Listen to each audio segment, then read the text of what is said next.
ఒక అందమైన గ్రామంలో రమేష్ మరియు సోహన్ అనే ఇద్దరు చిన్ననాటి స్నేహితులు ఉండేవారు. వాళ్ళు ఎప్పుడూ కలిసే ఉండేవారు.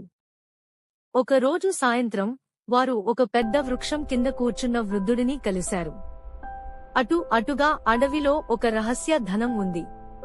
నిజమైన స్నేహితులు మాత్రమే దాన్ని పొందగలరు అని అతను చిరునవ్వుతో చెప్పాడు. రెండవ రోజు ఉదయం వారు అడవిలోకి వెళ్లారు.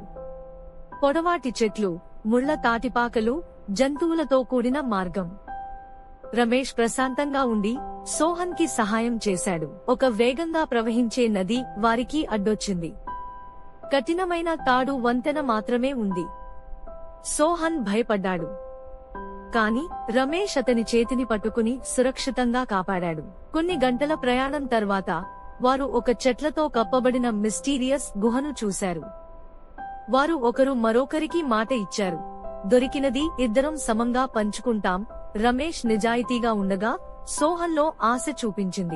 గుహలోకి వెళ్లగానే వారికి బంగారు, వజ్రాలతో నిండిన పెట్రా కనిపించింది. మనకి ఎంతో సంపద దొరికింది అని సోహన్ ఆనందించాడు. కాని అకస్మాత్తుగా గుహ కంపించసాగింది. సోహన్ అత్యాశతో రమేష్ ని తోసివేసి మొత్తం ధనం తానే స్వంతం చేసుకోవాలని ప్రయత్నించాడు.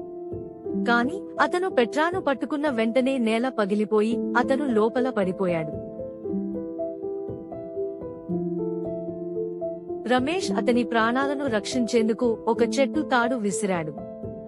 సోహన్ భయంతో తన తప్పు తెలుసుకుని క్షమాపణ చెప్పాడు.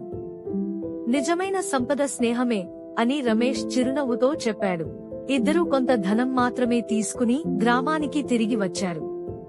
వారు గ్రామస్తులతో పంచుకున్నారు. వారి స్నేహం మరింత బలపడింది.